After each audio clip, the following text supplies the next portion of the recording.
안녕하세요.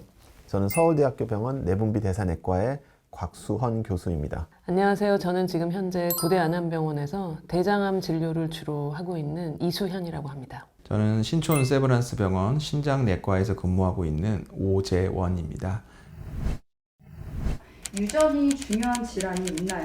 혹시 있다면 그 원인은 무엇일까요? 심장 질환 중에 유전이 많이 관련되는 건 크게 네 가지로 나눌 수 있습니다. 제가 많이 보는 심근병증과 같은 심장 근육의 병이 생기는 병이 첫 번째이고요. 심장을 뛰게 만드는 심장 근육세포의 채널에 영향이 생기는 구정맥 질환. 세 번째는 고지혈증. 네 번째는 말판증후군과 같이 대동맥에 연관이 있는 이런 질환이 크게 유전성이 많이 관련되어 있다라고 알려져 있는 심장 질환입니다. 아직까지 특정 유전자 하나 이렇게 찝어서 얘기할 수 있는 상황은 아니지만 우리가 생각했던 것보다 심장 질환의 유전의 영향이 더 크지 않나 이렇게 생각하고 있습니다. 유전은 다른 말로 얘기하면 우리 몸을 구성하는 DNA에 의해서 여러 가지 질환과 표현형이 결정되는 거기 때문에 유전성을 갖는 질환이 굉장히 많고요. 크게 유전자 관련된 질환을 세 가지로 나눈다면 첫 번째는 유전성 희귀 질환이 있고요. 두 번째는 만성 복합 질환이 있고 세 번째는 암과 관련돼서도 유전성이 좀 나타날 수 있습니다. 유전성 희귀 질환은 매우 드물지만 좀 표현형이 강하게 나타나서 소아청소년기에 조금 일찍 발병하고 가족 내에 어떤 질환이 이렇게 흐르는 게 보이는 가족력이 매우 강한 그런 게 보입니다. 그리고 대개는 이제 DNA의 특정 변이에 의해서 중요한 단백질이 제 기능을 과도하게 하거나 아니면 제대로 못하거나 했을 때 병이 나타나게 되고요. 두 번째 만성 복합질환 같은 경우는 당뇨병, 고혈압, 비만, 심혈관 질환, 고콜레스테롤 혈증 같은 것들의 그 예가 될 수 있을 것 같고요. 이런 경우에는 역시 가족력이 중요한데 가족력이 모든 것을 결정하지는 않습니다. 수많은 변이들의 조합에 의해서 유전성이 좀 증가하기도 하고 낮아지기도 하는 그런 특성이 있고요. 암 관련된 것도 유전성이 좀 있을 수 있는데 유전적으로 가족 내에 특정 암이 좀 많다든지 아니면은 특정 암이 발생했을 때 그 돌연변이 여부에 따라서 어떤 치료나 약제 반응 이런 게 달라질 수 있기 때문에 그런 측면에서 크게 세 가지로 나눠서 볼 수 있습니다. 우리 한국말로 이제 유전이라는 거를 말하기에 앞서서 두 가지 다른 점이 있습니다. 하나는 이제 어떤 많은 인간의 생명 징후를 포함하고 있는 단위로서의 유전, 유전자 이제 이런 개념이 있고요. 또 하나는 부모님으로부터 자녀에게 내려가는 가계도적으로 내려가는 그런 것들이 이제 유전적으로 전달된다 할 때 그 의미는 조금 다른 것 같아요. 예를 들면 제가 주로 진료하는 암은 유전자의 질병입니다. 유전자가 망가져서 생기는 거예요.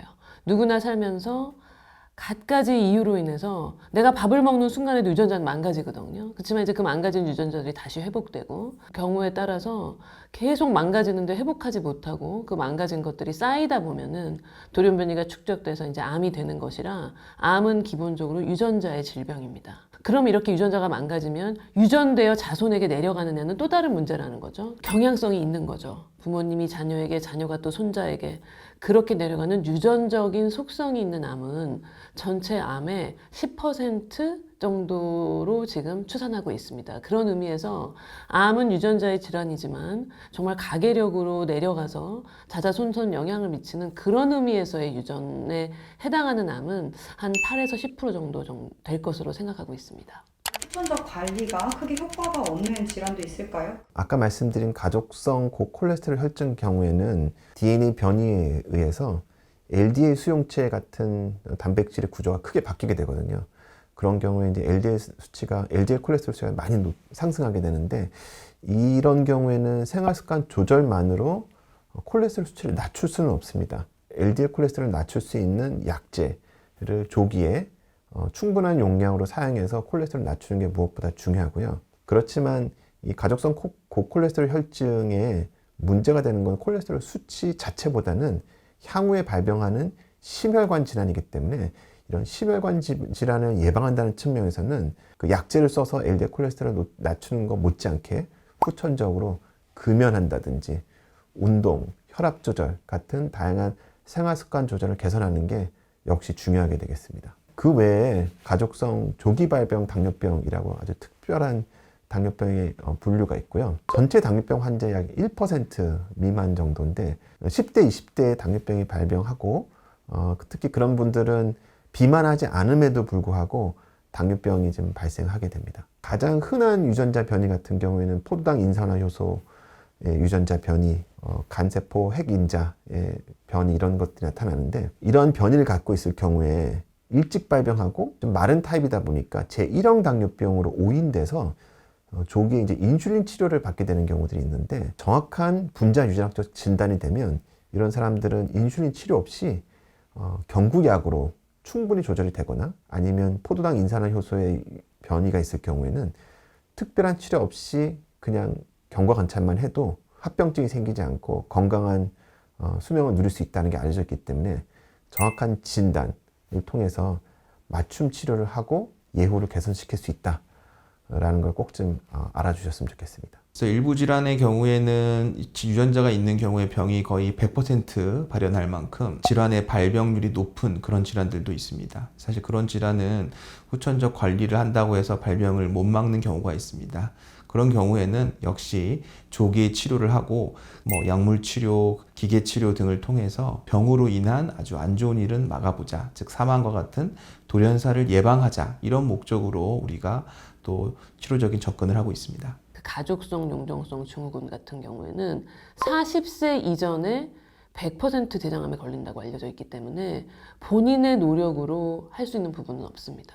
그런 경우에는 빨리 전장 절제술을 받아야 돼요.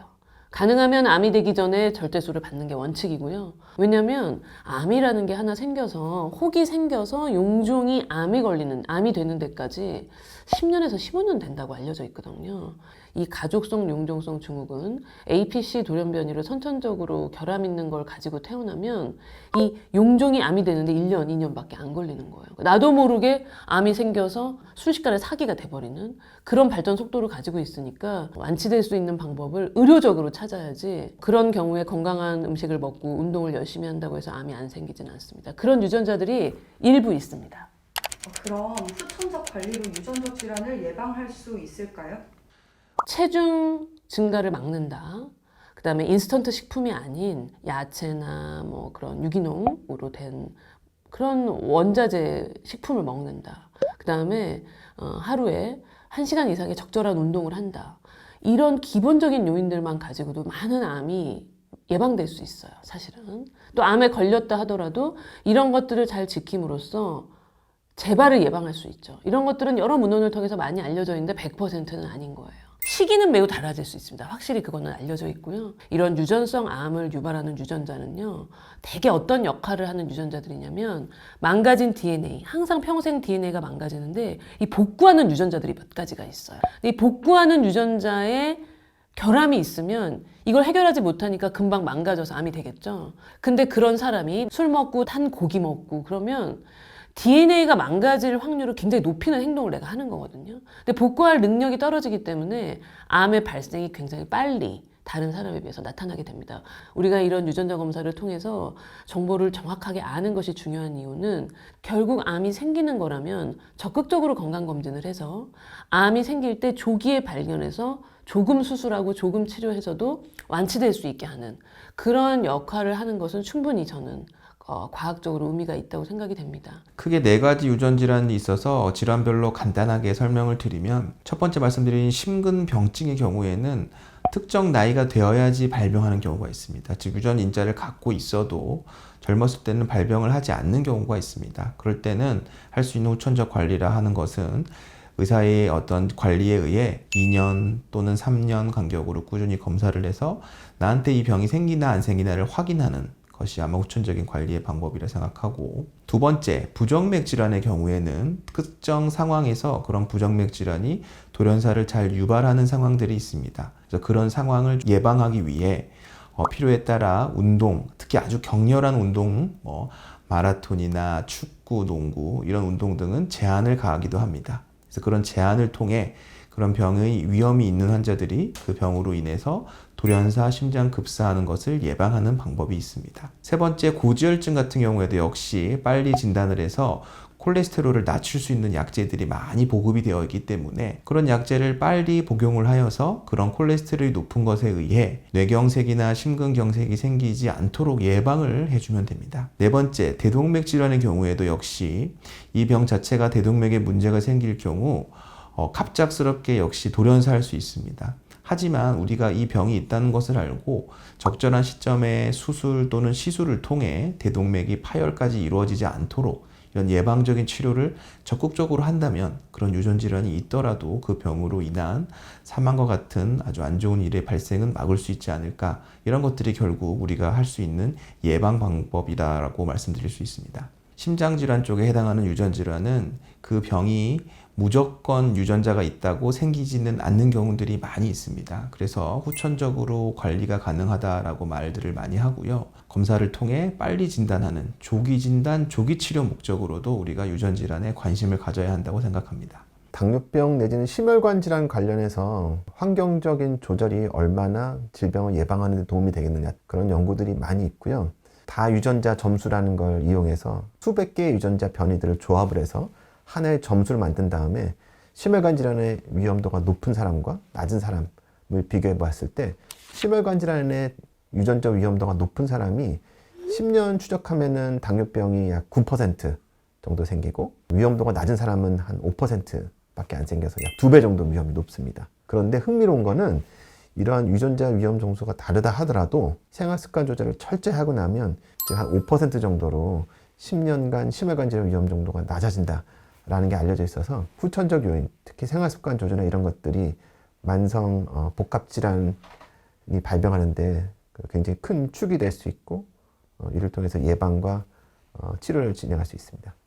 유전적 질환을 갖고 있을까봐 걱정하시는 분들에게 한마디 해주신다면 어떤 말씀 있을까요?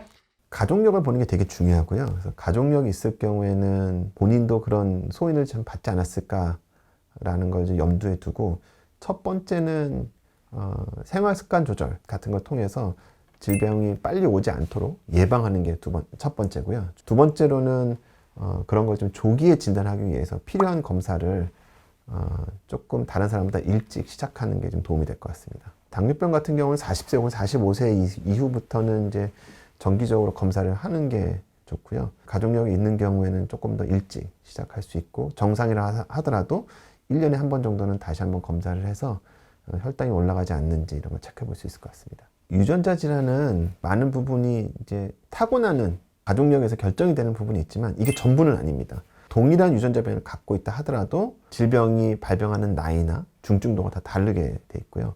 그에는 환경적 요인도 크게 한다는 게 알려져 있고요. 최근에는 이렇게 유전자 분석 기법들이 많이 개선돼서 실제 임상 진료에서 전 엑솜 서열을 분석하거나 다 유전자 점수 같은 걸 이용해서 질병의 위험도를 볼 수 있는 그런 기술들이 개발되고 있습니다. 그래서 이런 것들을 바탕으로 본인이 위험도가 어느 정도 되는지를 좀 알면 거기에 맞춰서 조금 더 예방하고 조기에 진단해서 치료할 수 있는 그런 기회가 되지 않을까 생각을 합니다. 저는 저에게 진료를 보러 오시라. 일단 그 걱정을 하는 사람이 내가 암이 있냐 없냐가 중요하고, 내가 걱정하는 대상은 몇 세에 그런 암이 걸리셨는지, 또 그 사람 한 명인데 그 사람이 나의 직계 어머니인지, 어머니의 동생인 이모인지, 또 이모의 누구에게 또 다른 암이 있는지 여러 가지 요인을 고려해서 내가 유전자 검사를 꼭 해야 되는 그런 스크리닝 검사의 대상인가 아닌가를 확실히 정하는 게 좋을 것 같습니다. 지금까지 통계는 전체 암의 8에서 10%예요. 그러니까 어떻게 보면 걱정하시는 분의 많은 분들은 아닌데도 걱정할 수 있으니까 전문가에게 이제 찾아가서 상담을 한번 하는 것이 좋지, 이렇게 유튜브나 그냥 대략적인 지식으로 나를 추론하는 그런 방식보다는 저는 적극적인 그 진료를 통해 정보를 확인하는 것이 필요하다고 말씀드리고요. 항상 적절한 체중, 적당한 운동, 건강한 식생활, 이 세 가지 기본적인 자기 건강한 생활 패턴을 갖는 것이 주는 많은 병의 예방적인 효과가 있기 때문에 그런 일상적인 노력을 하는 것이다. 그렇게 했는데도 병이 왔다면 현대의학의 도움을 받아 또 적극적으로 치료한다라고 생각하는 그런 마인드, 그렇게 가지고 생활했으면 좋겠습니다. 테크놀로지는 발전해서 너무나 많은 환자를 발생할 수 있는데 그런 두려움 때문에 발견하지 못하는 거, 그래서 그 위험 요인을 갖고 있는 채 불안하게 살게 하는 거는 좀 아닌 것 같아요. 그래서 이제 그런 NGS라고 하는 첨단 테크닉을 이용한 유전자 검사가 보험이 된 게 이제 5년째거든요. 그래서 그 전까지는 검사하지 않았어요. 의심이 돼도. 그래서 그런 것들이 이제 앞으로 좀 논의되어야 되는 그런 시대가 되었다고 생각이 됩니다. 유전이 걱정되는 경우, 즉 우리 가족 중에 이런 병이 있다라고 한다면 검사를 하는 것이 가장 중요합니다. 유전자 검사를 통해서 이 집안 또는 발병한 사람의 유전자를 설명할 수 있는 변이를 찾으면 제일 좋겠지만 찾을 수 있는 경우도 있고 없는 경우들도 있습니다. 그렇다면 그 병이 나한테도 있을 거다라고 생각을 하고 조기에 미리 검사를 하는 것이 가장 좋습니다. 이런 환자분들 만나면서 꼭 말씀드리는 것이 나의 부모한테는 이런 유전자 이상이 있었지만 자식들 2명, 3명한테는 유전자 이상이 다 없는 경우도 있습니다. 만약 유전자 검사를 해서 내가 그 유전자가 없는 경우를 확인하는 경우도 왕왕 있습니다. 오히려 이걸 확인하면은 본인이 이런 유전병에 의한 어떤 위험으로부터 또 어떤 그것에 대한 걱정으로부터 자유로워질 수도 있습니다. 또한 만에 하나 그 유전 이상이 있다 하여도 내가 발병을 하지 않을 수도 있습니다. 결국 한 사람에서 있었던 어떤 그런 불행한 사건이 또 다른 가족에서 발생하지 않도록 하는 이런 가족 예방의 측면에서 적극적으로 유전체 검사 또는 여러 가지 검사 등을 같이 진행했으면 좋겠고, 내 병이 난치다, 희귀다 이렇게 해서 너무 낙담하지 마시고 이러한 질환들에 대해서 조금 더 열린 마음을 가지고 검사해서 조기 진단, 조기 치료를 하려고 노력하는 것이 더욱더 도움이 되지 않을까라고 생각합니다. 최선을 다해서 국민과 함께하는 그런 내과 의사가 되도록 노력하는 사람들이 있다. 그렇게 기억해 주시면 좋겠습니다. 대한민국 내과 의사들은 우리나라 국민들의 건강을 지키기 위해서 오늘도 열심히 노력하고 있습니다. 감사합니다.